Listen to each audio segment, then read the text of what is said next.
Hi there, everyone. This is Jeremy Siskind here. I'm the author of Playing Solo Jazz Piano, as well as Jazz Piano Fundamentals series here. And I've been working on some Wayne Shorter tunes lately.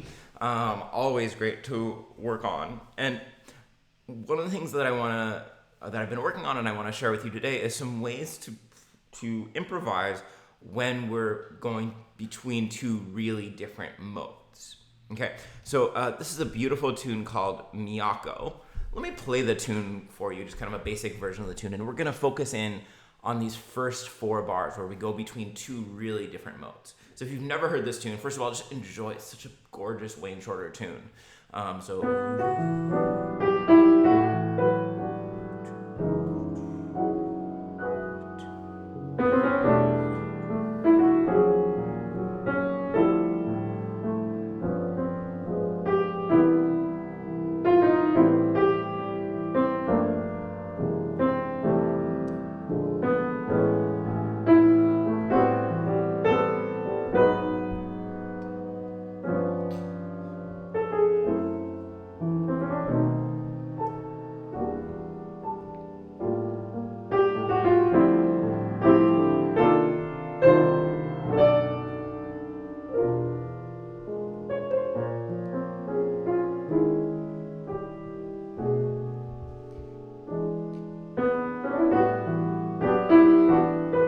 Beautiful, right?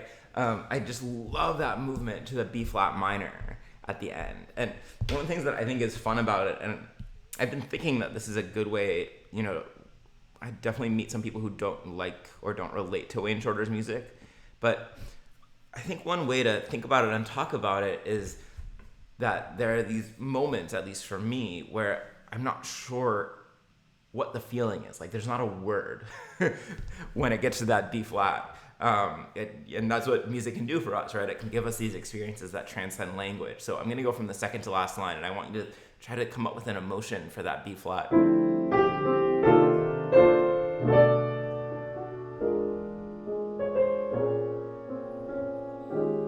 Like, on one hand, it's uneasy. On the other hand, it's tender. Like, I'm not sure exactly what it is. So anyway, that's not what we're here to talk about. We're here to talk about these first 4 measures. And if you know your scale chord analysis, your theory, we're basically going from what I would call A mixolydian. That's equivalent to D major or D Ionian in the first 2 bars, to F sharp mixolydian. 2 very different modes, right? We don't really think of A and F as being super related keys. And so the question is, how do you improvise when you have 2 different modes? How do you form a sense of connection in these first 4 measures? And so I made a little list here. I think there's 6 things on the list. But the first one is to not make a sense of connection. Or maybe there'll be some sense of connection. But to really play one thing in the first 2 measures while we're in the A mixolydian mode, play something different when we're in the F sharp mixolydian mode. This is probably the simplest way because we're not really making an effort to connect. So maybe I'll play. Here we go. 1, 2, 3.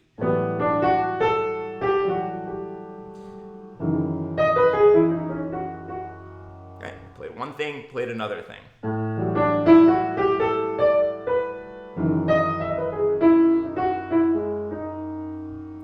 Another version.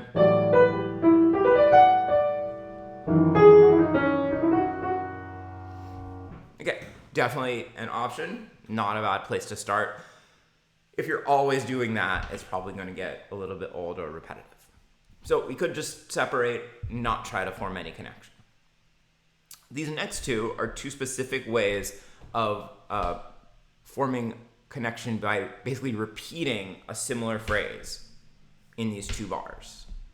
So playing phrase A and then some variation of phrase A in the next 2 bars. Oops. So the first one is to transpose. right? So I'm going from A mixolydian to F sharp. So whatever I play in the first two bars, I'm going to bring down by a minor third in the next two measures. So it could be, and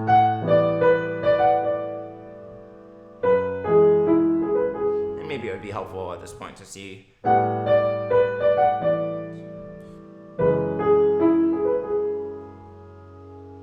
Did I do that right? I did not. There we go. So that's a straight transposition. Or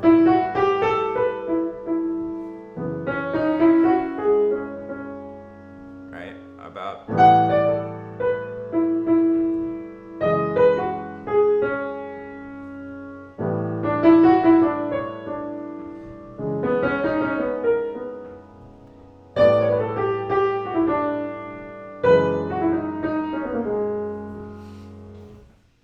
so I'm transposing. The other option is what I'm calling modal change. There's probably other fancier or more elegant ways to say it. But basically, I'm going to be playing the same letter name pitches, but adjusting the mode. So for instance, I'll play E, F sharp, G, A, B on the A mixolydian, and then just essentially change the key signature and play those same 5 notes. Right, so now I play G sharp and A sharp instead of G natural and A natural.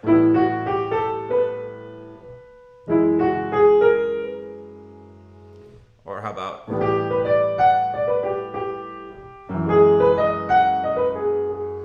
I think that's maybe even a little easier than transposing, and it's really effective because we get to hear kind of a one-to-one comparison of how things sound between the modes.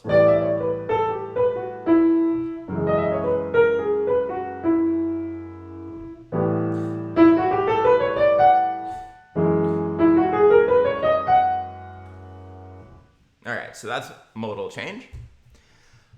The next one you might have thought about, and so this is to find common tones between the mode and focus in on those common tones, right? So, if you need to, you could write out all the notes in A mixolydian, and then I'm going to try to compare them one to one. So I'm going to put the F sharp there, right below the other F sharp, G sharp, come around to the other side, A sharp, B. So this is the F sharp mixolydian. And you will find that even though they're pretty different modes, we still have B, C sharp, E, and F sharp in common. So we can now make a longer phrase focusing in on those 4 notes. And there's no purity test that you have to only use those 4 notes. You could add some notes from the A mixolydian when you're there, add some notes from the from the F sharp mixolydian when you're there, but using those notes as a collector, so as a connector, I should say. So.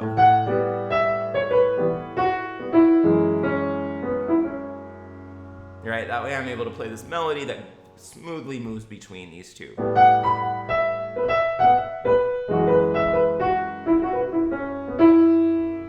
So one way to think about it is that I formed a little new scale based on these commonalities. It's just a 4-note scale, or we could call it a tetrachord if we're really fancy.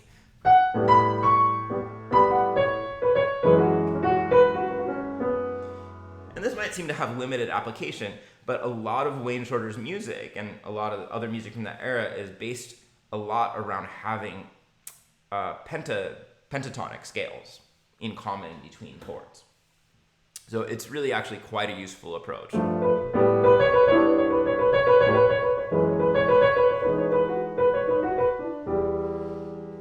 So finding common tones can be a really interesting approach. Another thing to do is to form some sort of a guide tone line that goes between the changes. And there's a lot of room to be creative around this, but really, to me, what's going to be important is that at least in most cases, I want the guide tone line to be stepwise. So again, I have 2 measures of A sus, approximately, and then 2 measures of F sharp sus. So what if we focused in on a guide tone line like E to D to C sharp to B? And I'm just choosing notes from the scale. that are gonna form stepwise motion. And then I'm gonna use that to improvise.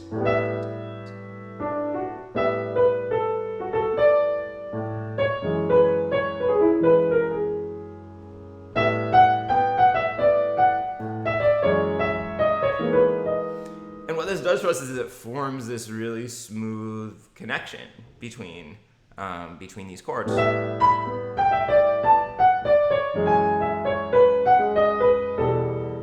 And it really helps to focus my improvisation.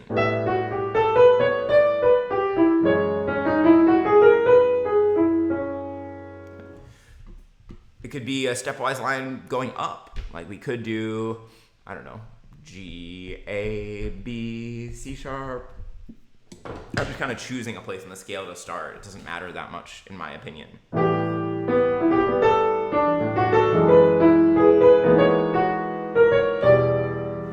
Right, and then we could even lead it into the next chord.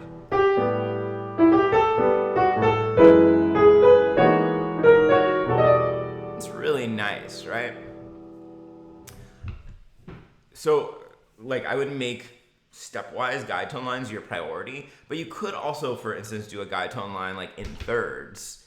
Let's see, maybe B, G, E, C sharp. I think our ear is still gonna pick up on the connection that happens there.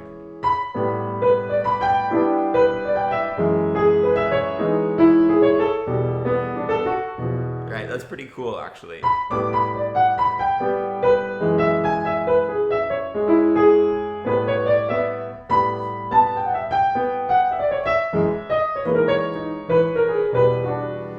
Now, one of the things that's happening, you might be noticing, is that I am starting to play some of the same, I'm starting to kind of repeat some of the motivic cells, and that's also helping form a connection, right? Like the last time I played ba, ba, da, da, da, da, da, da, da, da.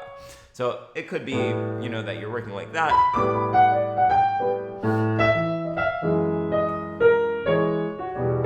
But it doesn't have to be repetitive just because you're working with a guide tone line where you're moving by the same amount. So I think guide tone lines are a really, really good idea. And then, you know, we could just try to improvise a single idea while changing mode. You know, and to explain what I mean by this, let's take the melody of Twinkle Twinkle Little Star. And what I'm going to do is I'm going to put that, it's a little weird because it's in 3/4.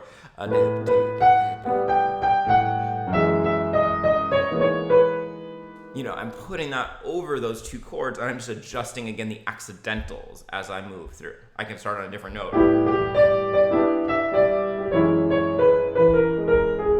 And so, you know, we can improvise and think about making whatever melody we want, but adjusting it for the mode. You know, an exercise that I do, I think I've shown this on the channel, is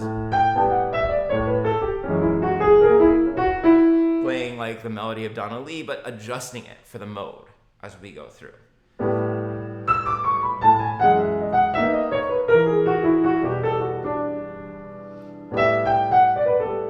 So if you want to see what I'm playing.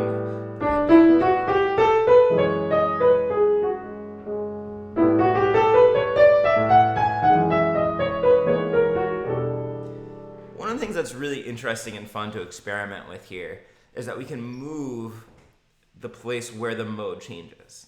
And what I mean by that is if I'm going 1, 2, 3, 2, 2, 3, as I get to beats 2 and 3, I could anticipate some of the new notes in the mode. Like listen, so 1, 2, 3, 1, 2, 2, 2, 3. Do you hear that G sharp? It's notated as an A flat on this. It came in on beat 3 a little early. And that's pretty normal in jazz. Sometimes we like to anticipate those chord changes. Right? Or we can also delay.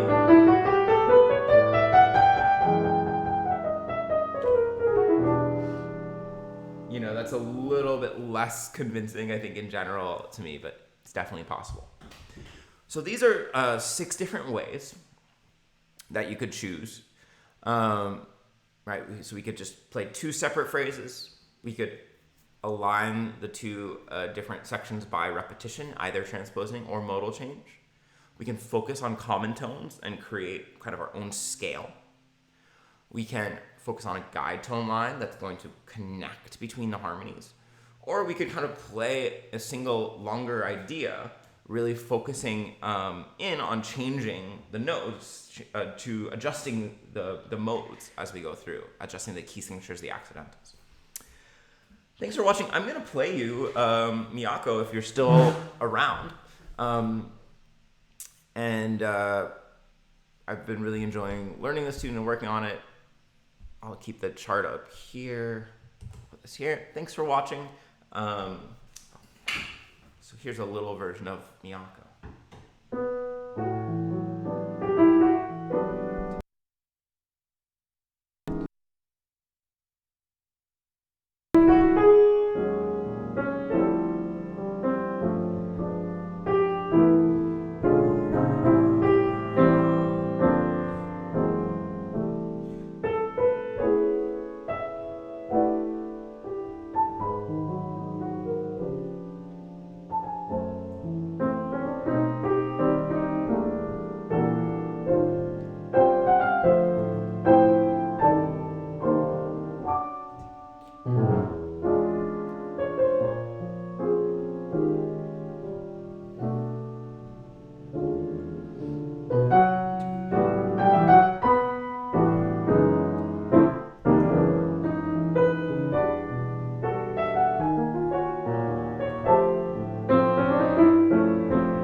Thanks for watching, listening, experiencing, whatever that was.